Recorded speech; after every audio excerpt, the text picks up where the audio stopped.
Greetings ladies and gentlefish, and welcome to this pair of subscriber replays, and we're going to have a couple of light tanks in this video. Now firstly, my apologies if I sound a little bit odd in this video. I do have a bit of a cold, so my voice is not particularly up to scratch, and I apologise in advance for any coughing or sneezing that may occur throughout the course of this commentary. Anyway, we are kicking off proceedings with Archangel 227, and he is driving the AMX ELC Bis platooned up with Elite Tank Hunter, but we're not going to see much of him. So, the AMX, it's a little tier 5 French light tank. I should also mention we're here on the highway map. Yeah, highway. It's a little tier 5 French light tank. In my opinion, it's a really fun little machine. I love my ELC. But what's different about it, if you will? Well, it's relatively small. When it got HD, it did actually get a little bit bigger, and there's damage to its turret. But it is still quite small. It's fast, so that makes it hard to hit, and it gets a big gun. 90mm gun for a tier 5 light tank is a large gun. Now, usually on a light tank, if you receive a damaged turret, you might decide to repair it. After all, damaged turret makes it very difficult to circle things to death, which is usually how light tanks kill them. But the ELC can't circle things to death anyway, because in order to offset this ridiculously big gun, it doesn't have, more to the point, a fully rotating turret. So in that sense, it's kind of a bit like a tank destroyer. The first bit of damage on that crumble limb. And actually, with this 90mm gun, and this 90mm gun is comparable to the 90mm gun found on the Hellcat and the Jackson, tier 6 tank destroyers. With this 90mm gun, lucky bounce, the ELC can, with decent matchmaking, play a bit like a tank destroyer. This is a tier 6 match, and being a tier 5 light tank, this is therefore the best matchmaking that the ELC actually gets. And so, yeah, Archangel is going to be playing more the fire support role here, and that's entirely reasonable in an ELC with decent matchmaking. Even if it's rather derpy and the reload's quite long, but it's a punchy gun, so this is an option open to you. The other thing, of course, you have to bear in mind with the ELC is it only gets 400 health, which means it's relatively easy to one-shot with all the howitzers that you find from tier 4 and upwards, and with all the Soviet 122mm guns that start cropping up at around about tier 6. The 122s get 390 alpha damage, so it doesn't take too much of a above average roll to one-shot an ELC. And the howitzers often do like around about 410 upwards damage on a penetration, and penetrating this tank is not particularly difficult. Although you can get the odd lucky bounce. I remember driving around in my ISU 152 with the 152mm BL10 gun and bouncing, yes, bouncing, on an ELC. I went and looked up the armour profile. I think this was when the ELC still had a standard definition model, and it turned out there was a tiny little bit of armour around the gun, which my tank wouldn't completely overmatch. It was, slightly more than 50mm. And so the one little bit of armour on this tank that I couldn't have penetrated, or could possibly have bounced off, let me put it like that, is what I actually hit. A bit unlucky. Now, Archangel doesn't seem to want to try and shoot the front of this IRL. Judging by the fact that he puts a shot into that look, it's not because he's trying to spot these guys, I think it's just because he doesn't think he'll penetrate. And the ARL-44 does get relatively good frontal hull armour. In fact, it actually gets among the best frontal hull armour of any French heavy tank. I think it's the best till you get to about tier 9 or 10. The French heavy tanks, especially at higher tiers, are not renowned for their good armour. But Archangel has an angle shooting down on him, and he has 170 penetration anyway. So I don't think he has too much to worry about. And there we go. Proving me right, puts a shot straight through the upper front plate. So Archangel is racking the damage up here, and he's not the only one here. There's an SU-100Y and a KB-1, so these guys are not in the best situation. They don't really want to move that far forward. And the SU-100Y does hit hard. Ridiculously hard. So they really do want to be a little bit careful. Scoreline, of course, is 6-10. I mean, the team's not doing so hot. And actually, to be fair, Archangel has yet to pick himself up a kill. Hopefully, that will change at some point. It's almost like I've watched this replay before. So there we go. First kill on the ARL 44. Put that guy out of his misery. Top tier heavy tank down. Valuable kill. Now, we know that there was last spotted a Cromwell Berlin over here and a Lux, both of whom are on rather low health because Archangel left them on rather low health. And the Skoda T49 on the enemy team picks up another kill. I think we know who the problem is on the enemy team. Cromwell Berlin bounces a shot on Archangel. There's that armour for you. AMX armour, clearly OP. And Archangel polishes him off. Now, he didn't let the gun fully aim. That shot could have missed. He got a little bit lucky. But in my experience, often these things balance out. You might have one game where the gun works and then one game where you can't hit the broadside of a bomb from the inside. Anyway, now Archangel has immediately, or I think there, has noticed, potentially, that the friendly base is a little bit exposed. There are 4 guys left on the friendly team. There are 7 left on the enemy team. There's that Skoda T49 who is on 4 kills, and the base is looking a little bit, well, empty. Valuable shot into that Skoda T49. He's a very dangerous machine, and the fact that he's already got 4 kills indicates the driver is probably not a complete idiot. So, do want to be very careful of that fella. And there we go. I mentioned the base was looking rather exposed. Someone is in it, eating all of their cookies. Archangel isn't a complete muppet, so he's going to go back and try and do something about it. And the ELC is perfectly fast enough to do so. Now, you could argue that if Archangel had been... that Archangel could have gone back sooner and possibly set up an ambush for anyone who's going to come into the base. But as it is, the ELC is fast enough to go back. So I'm not expecting it to be a colossal problem, although it depends how many of them there are in the vicinity of the base, to be fair, and what guns they've got. Looking at the minimap, it kind of leaves the KV-1S as a possible candidate for being in the base, maybe the OI Experimental as well. Both of whom, depending on the gun they're using, could actually one-shot Archangel here. As it is, KV-1S, he's not using the big gun, he doesn't even get the fire, and Archangel executes him, and he was the only one around the base, so that's nice. And that's kill number 3, by the way, for Archangel. He started racking them up now. OI Experimental, away there in the distance. Dangerous machine, even when it's not top tier, has a really big old gun, but a very, very large target, and relatively soft, and now relatively dead. And that becomes Archangel's 4th kill. So it's Archangel and this Chinukai. Was against 5 enemy tanks for a short period of time, now against 4, so they're outnumbered 2-1. The Lux is a one-shot. We know that because Archangel left him a one-shot. We don't know about the others. We know the Skoda's lost about half his health because we saw it happen, but we don't know any more than that.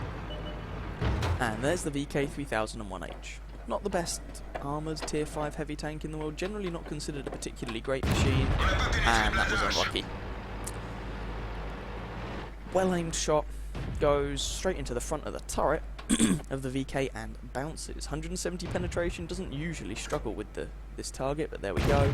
Second shot goes low into his tracks. This is the gun just not behaving at all. And that Chinukai is getting the bejesus shot out of him and is now dead. 3rd time's the charm. There we go. So, Archangel is now outnumbered 4-1. Now I know it's not 5-1, it's not the magical Kolobanov's territory, but being outnumbered 4-1 is still a pretty ghastly situation to be in. Especially when you don't have much health to work with. Anyway. VK is a one-shot, Lux is a one-shot, Panzer 4D, no idea, we haven't really seen him, and the Skoda T49 has lost at least half of his health.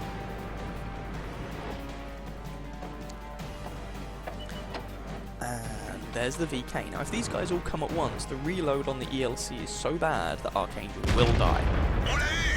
But they're not going to do that. And there goes the Skoda T25. Few shots that don't quite land there from the looks. There's an autocannon fire, and the looks is the only tank left that can fit an autocannon. And Archangel is now outnumbered 3-1. And the enemy Skoda saying something in chat that I don't understand. No idea. It's probably an insult. Generally, if you assume it's insulting, it's you're not far off the mark. So, Archangel, slightly awkward situation here. Remembering Archangel does not have a fully rotating turret.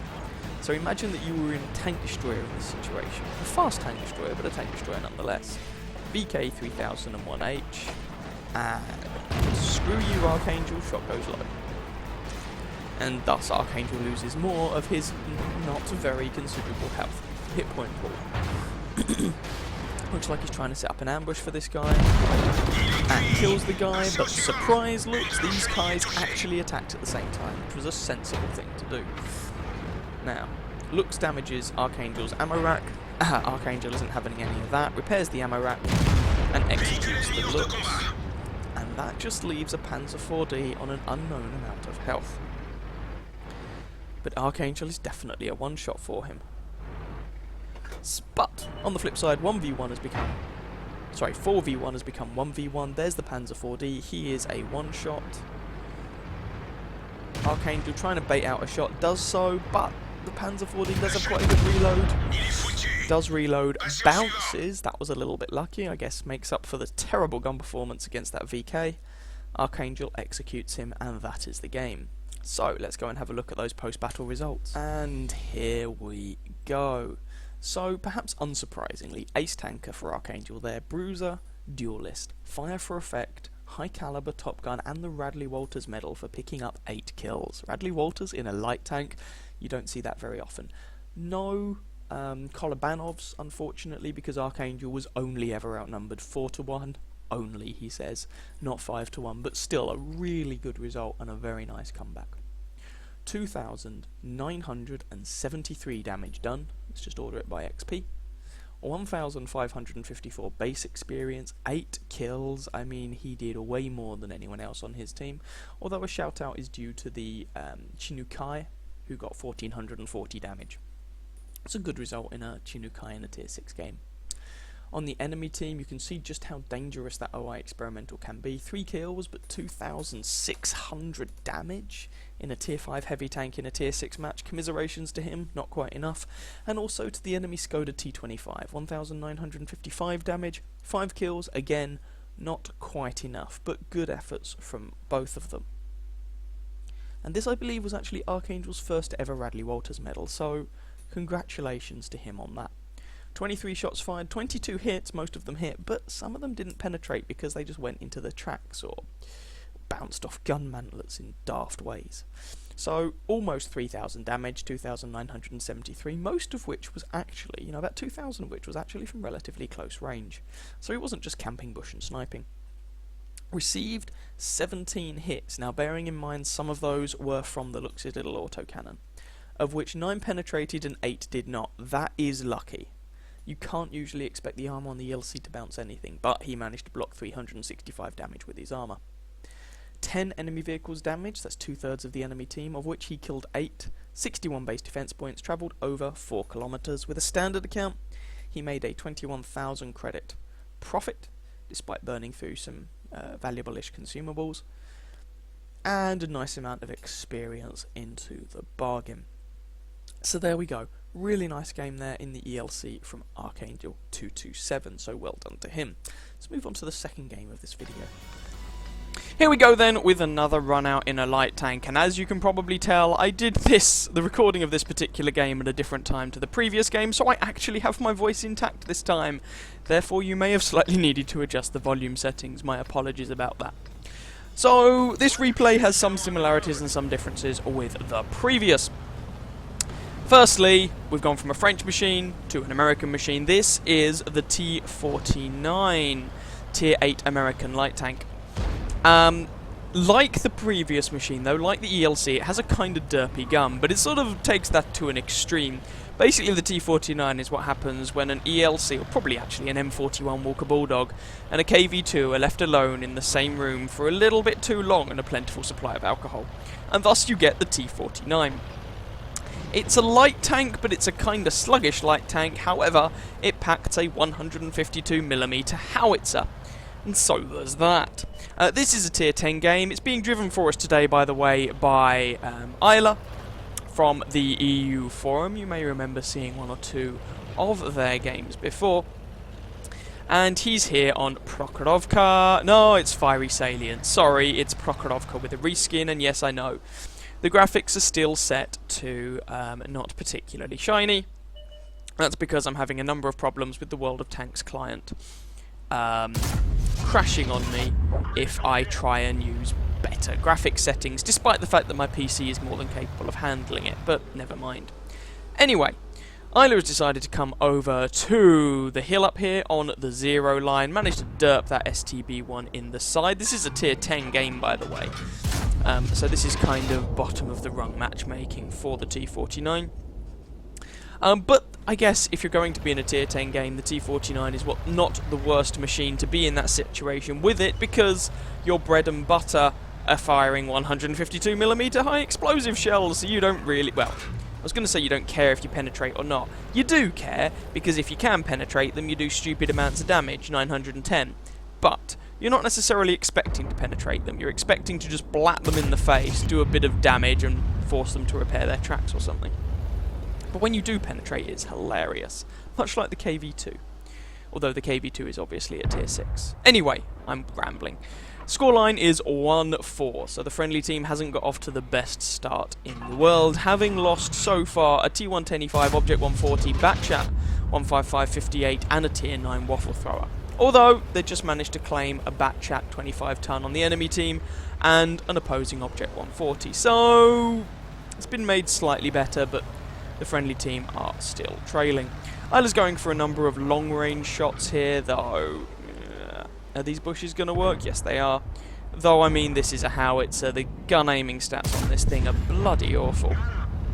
Nonetheless, that TVP just got blatted in the face, which is kind of funny. So with this gun, you get your regular high explosive shells. You get premium shells, which I believe are also high explosive. Yep, but they have a higher penetration, and they may even have a larger explosion radius, and you also get some 152mm heat shells. But bizarrely, because this is a derp gun and you're in a tier 10 match, the penetration on those heat rounds isn't fantastic. And so you actually end up thinking, oh, should I use those heat shells against more thinly armoured targets, you know? If you think you're going to come across, let's say, for example, things like a Leopard, tier 10 German medium tank. That thing has thick enough armour to generally not be penetrated by your HE rounds, but 152mm of penetration on your heat rounds, that may well do the job. Just a thought, but then you've got a long reload in order to load those shells, so it's a bit swings and roundabouts. Isla manages to put a nice round into the front of that IS-7, shaving off over 500 of his health. Dirt guns for the win. However, he does take a hit from the enemy STB1, who is still alive despite being put down to like 100 health about 3 minutes ago. And the friendly team continue to lose tanks to the enemy artillery. Worth pointing out, of course, there were 6 artillery in this match at the beginning of this game, 3 on each team, and they're not small artillery either. The friendly team have a GW Tiger, an FV207 and a tier 10 Batchat, and the enemy team have an M5355, a GW Tiger and a tier 10 Batchat. There's 2 tier 10 Batchats in this game, oh good lord. Because what's even more fun than ouch. Oh, sorry, penetrating HE round there. Because what's even more fun than a 152mm orbital death laser is a 152mm orbital death laser with an autoloader. Sorry, 155mm for the Batchat. Anyway, really nice penetrating shot there on the Leopard prototype for Isla. Can he finish this fellow off? Yes, he can. That's the armour on the Leopard tanks for you. 152mm of high explosive lovin' does overall, what, like 1200 damage to that poor sucker? 1300? Either way, he's very, very dead. Now, you may look at it and go, Isla isn't really playing a traditional scouty role. And no, you're right, he's not. But then, to be fair, your T49 isn't your traditional light tank anyway. You have, situationally, a devastating gun, as that Leopard found out to his cost. So, yeah, you can certainly play the role of fire support in the right situation. Now you can see this is a slightly older replay. This is a replay from patch 9.14, and you should be able to tell that because the enemy team still has a tier 10 waffle thrower, the Waffenträger Auf E100, or as some people call it, the what the fuck Auf E100, pardon my French. Just because that autoloader. Damn. Anyway. Doesn't appear to be anyone else up here on the hill. So Isla is going to find out where the bad guys are. Friendly team have managed to pull the scoreline back a bit. It's currently 8-7. And 3 of the enemy team are artillery, who will, let's say, struggle in a close range engagement. So there is that. Not to say the enemy team should be counted out here. I mean, all of the tanks left on the enemy team are dangerous. T62As, well, yeah. Type 61, still a dangerous machine. Waffle thrower Alpha E100 goes without saying, that guy's lethal. And of course artillery with a bit of RNG on their side can just blat you in the face for all of your health. So, yeah. This is far from a foregone conclusion. Coming over this ridgeline to do a little bit of spotting. Who can Isla find? The answer is no one! Hurrah! Well, there were last spotted a Type 61 and a T62A somewhere over here. There's the T62A, he hasn't moved far from where he was. Looks like TVP's going to go and have some fun with him. Isla moves around here. Can we see that Type 61? No, but he hasn't been spotted either. So, there is that. T57 Heavy is just going for it. Over the railway tracks he goes. Isla's being a little bit more cautious. I mean, he's only got 665 health left. So he's a 2-shot for the Type 61. A 2 or 3 shot for the T62As. 2 very quick shots for the waffle thrower, depending on what gun he's using. Could even be a 1-shot. And of course artillery, well, that's artillery.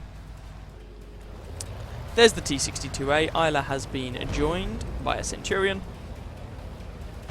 And it looks like he's going to try and get some damage in on this guy. But the TVP manages to finish him off.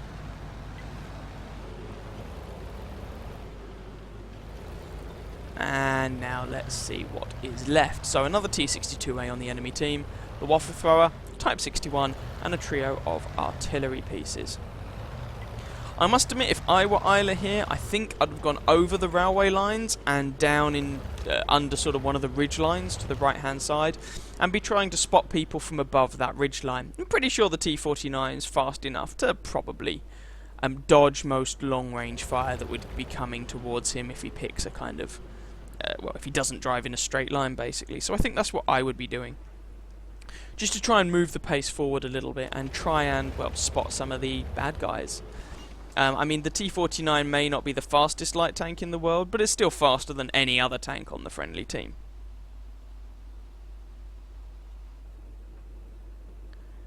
Because the problem is, otherwise, we're kind of getting this sort of stalematey situation, and, just as I say that, Isla decides to move forward, and by the look of it, do what I was talking about doing.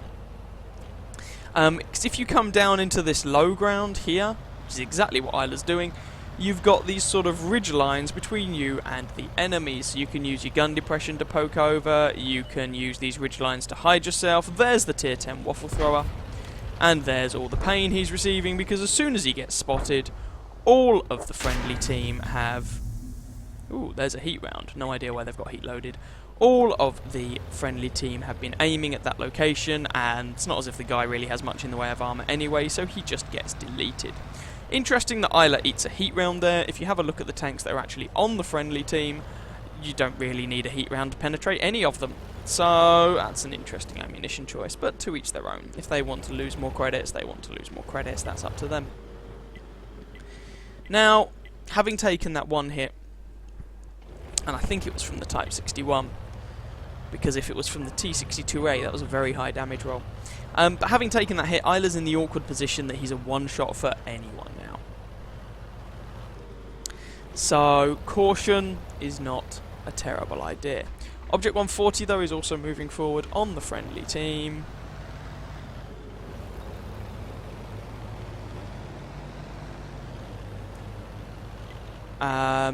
So hopefully between them they can spot all these guys. Although if you have a look at the HP pools of the people left, it's not particularly fantastic. That Object 140's got almost 500 health. I say that, but the T57 Heavy is on full health. The waffle thrower's dead, mate. Go. And he finally starts being shot. So, with that being the case, let's move forward and try and spot some fellas again. Off we go, and we should be able to find... There we go, there's the Type 61. And there should also be the T62A down there. And some artillery. You can see as soon as they get spotted, these guys get absolutely nuked. And there's the Batchat artillery piece. Now that looked like Isla killed the object at the friendly object. He didn't. It was just when he fired the gun. It was at a similar time, that's all. So, there's the enemy T62A. Found the enemy artillery as well. Isla's going for a shot on this T62, but it's really difficult to hit a moving target with these derp guns. Having said that, he's lucky enough to hit the guy, blow his tracks off, and the guy's just getting shot in the face. But if the T57 Heavy is reloading, as it looks like he might be, then this is an engagement you'd expect the T62A to win without some assistance. Speaking of assistance, there's 152mm of loving into the bum. Alas, the enemy artillery has fired to kill the T57 Heavy, but that means the artillery is reloading. He's the last guy left. And there we go. Kill number 4. And that ends the game. Let's go and see how Isla did. Here we go then. That game was sufficient for an Ace Tanker award for Isla, along with the Spotter Ribbon, Bruiser, Fighter, Fire for Effect, and Patrol Duty for actually racking up a respectable amount of assistance damage. 2,940 damage done, 4 kills, 1,564 base experience, which indicates a good amount of spotting being thrown into the mix.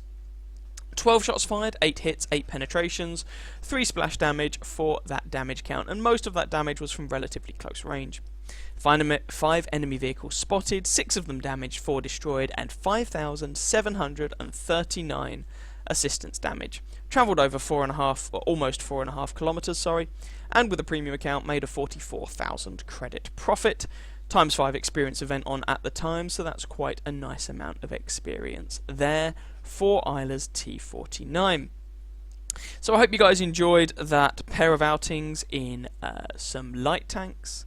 If you did, by all means feel free to catch some of my other videos and or subscribe to my channel, and I wish you very happy hunting on that battlefield. Ciao ciao.